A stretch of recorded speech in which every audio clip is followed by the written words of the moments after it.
بسم اللہ الرحمن الرحیم۔ نماز کے جسمانی فائدے چند ایک میں آپ کو سنانا چاہتا ہوں۔ اسلام میں صفائی کو بہت اہمیت حاصل ہے، اسی لیے اسلام میں صفائی کو نصف ایمان کہا گیا۔ جس کے اندر صفائی ہے اس کے اندر آدھا ایمان ہے۔ اسلام روح کی پاکیزگی کے ساتھ ظاہری اور جسمانی صفائی کی بھی ترغیب دیتا ہے۔ تو بندہ جب نماز پڑھتا ہے تو روحانی طور پر وہ مضبوط ہوتا ہے اور اس کی روح پاکیزگی کو پسند کرتی ہے۔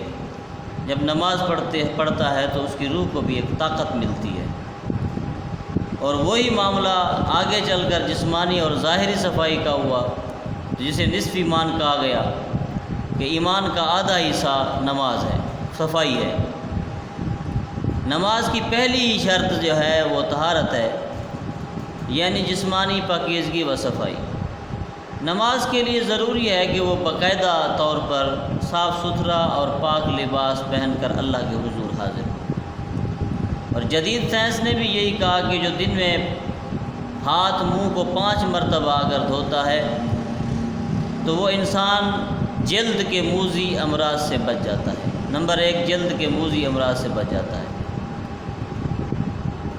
جیسے کہ برس کی بیماری، خارش کی بیماری، بہت ساری جلد کے موذی امراض جو ہوتے ہیں، نماز کے پڑھنے کی وجہ سے وہ بندہ ان بیماریوں سے نجات پا جاتا ہے، محفوظ رہتا ہے۔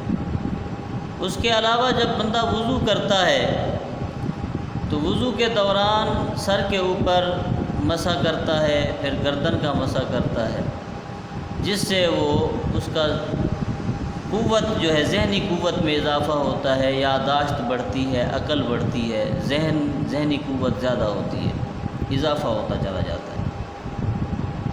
اور تیسری جو بات ہے، 5 نمازوں میں ہلکی پھلکی ورزش کا بھی ایک ذریعہ ہے کہ نماز ایک ورزش ہے جو صحت کو برقرار رکھنے میں اہم کردار ادا کرتی ہے۔ اور طب کے بھی اصول ہیں، morning walk is best and rest a while after a lunch walk a mile after dinner. فرمایا صبح کی سیر اور شام کے کھانے کے بعد کی واک جو ہے وہ صحت کو متوازن رکھتی ہے۔ اور ایک تحقیق کے مطابق تو لوگوں نے جب صبح کی سیر کو چھوڑ دیا اور شام کی واک کو جب چھوڑ دیا تو وہ قلب کے اور معدے کے مریض بننے لگے۔ بہت ساری یہ دو بیماریاں جو ہیں اسی وجہ سے بڑھ رہی ہیں۔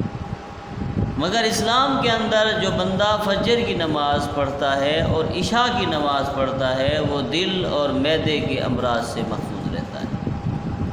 اس سے کہ صبح کی سیر بھی ہو جاتی ہے نماز سے، جب وہ مسجد آئے گا، جائے گا، ٹھنڈی ہوا، تازہ تر ہوا کھائے گا تو اس سے صبح کی سیر ہو جائے گی، اور جب عشاء کو جائے گا تو کھانا وغیرہ کھا کر جائے گا تو وہ شام کی واک جو ہو جائے گی، اس کا کھانا ہضم ہو جائے گا۔ کہا کہ کھانا کھا کے جلدی نہیں سونا چاہیے، یہ طب کا اصول ہے۔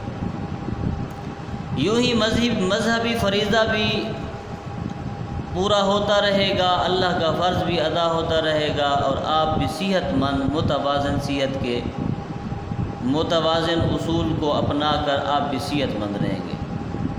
اور جو بندہ 5 مرتبہ دن کے اندر اپنا منہ دھوتا ہے، ہاتھ دھوتا ہے، وہ جلد کے موذی امراض سے بھی محفوظ رہتا ہے۔ اور جو بندہ نماز پڑھتا ہے، روحانی جسمانی اس کے اندر ایک قوت پیدا ہوتی ہے، اور نماز ایک باکردار بندے کو بناتی ہے، اصول سکھاتی ہے۔ اسی طرح جب بندہ وضو کرتا ہے، مسواک کرتا ہے تو اس کے دانت صاف ہوتے ہیں اور مسوڑے مضبوط ہوتے ہیں، منہ کی بدبو جاتی رہتی ہے، مسواک کرنے سے نظر تیز ہوتی ہے، وضو کی برکت سے بندے کے چہرے کے اندر ایک رونق پیدا ہوتی ہے، اور اس سے قوت یادداشت بڑھتی ہے۔ انسان جو ہے ہر وقت سست نہیں رہتا، متوازن رہتا ہے، تندرست رہتا ہے، اس کے ساتھ کاہلی نہیں لگتی، اس کو سستی نہیں ہوتی۔ نماز کی بڑی برکتیں ہیں، کیونکہ نماز برائیوں سے روکتی ہے، بے حیائیوں سے روکتی ہے۔ نماز ایک دین کا ستون ہے۔ نبی کریم صلی اللہ علیہ وسلم نے ارشاد فرمایا الصلاۃ عماد الدین ومن اقامها فقد اقام الدین ومن هدمها فقد هدم الدین۔ فرمایا نماز دین کا ستون ہے، جس نے نماز قائم کی اس نے گویا دین کو قائم کیا، جس نے نماز کو ڈھا دیا گویا اس نے جو ہے وہ دین کو ڈھا دیا۔ یہ باتیں نبی کریم صلی اللہ علیہ وسلم نے ارشاد فرمایا کہ نماز میری آنکھوں کی ٹھنڈک ہے اور نماز قرب الہی کا ایک ذریعہ ہے، اور یہ فطرت کا قانون ہے کہ جس چیز کے بارے میں بار بار تاکید کی جاتی ہے اس کے بعد میں خصوصی طور پر اس کا حساب بھی لیا جاتا ہے۔ جیسے یہ حساب اول ما یحاسب بہ العبد الصلاۃ، قیامت میں سب سے پہلا ہی نماز کا حساب لیا جائے گا۔ جس کی نماز اچھی ہوگی اس کے تمام اعمال اچھے ہوں گے، جس کی نماز اچھی نہ نکلی اس کے تمام اعمال برے نکلیں گے۔ وجہ کیا ہوگی کہ نماز ایک اہم ترین فریضہ ہے، نماز ایک ایسی چیز ہے جو تمام گناہوں سے بچاتی ہے۔ نماز ایک ایسی چیز ہے جب نماز پڑھنا شروع کرو گے تو بے حیائی سے بچ جاؤ گے، برے کاموں سے بچ جاؤ گے، بری باتوں سے بچ جاؤ گے، تمہارے اندر اسلام جو ہے وہ پورا کا پورا اتر آئے گا کہ اگر نماز کو قائم کرنا شروع کر دیا۔ جنہوں نے نماز کو ادا کیا وہی لوگ کامیاب ہو گئے۔